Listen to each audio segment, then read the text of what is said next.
عاملين ايه يا اصحابي؟ مستعدين معايا لقصة جديدة على قناتكم حكايات لولي؟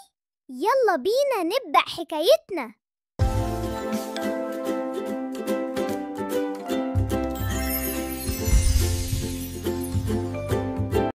في يوم من الأيام كان في عيلة بسيطة وطيبة قرروا يقضوا يوم جميل في الحديقة، والأطفال يونس وليلى قاعدين يضحكوا ويلعبوا بالكورة. وإذ فجأة جاءوا أولاد مشاغبين شكلهم مش جاي على خير.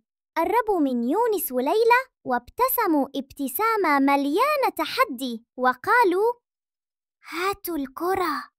يونس لما شاف أخته بتعيط اتعصب جدا، جري بكل قوته وضرب الولد ضربة خلت الولد يطير في الهوا بعيد. لكن يونس واقف مذهول بيبص على ايده ومش فاهم ايه اللي حصل.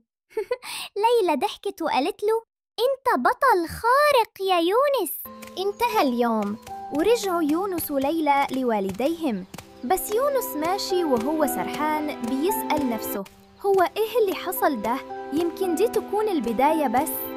وبكده يا أصحابي خلصت حكايتنا النهاردة.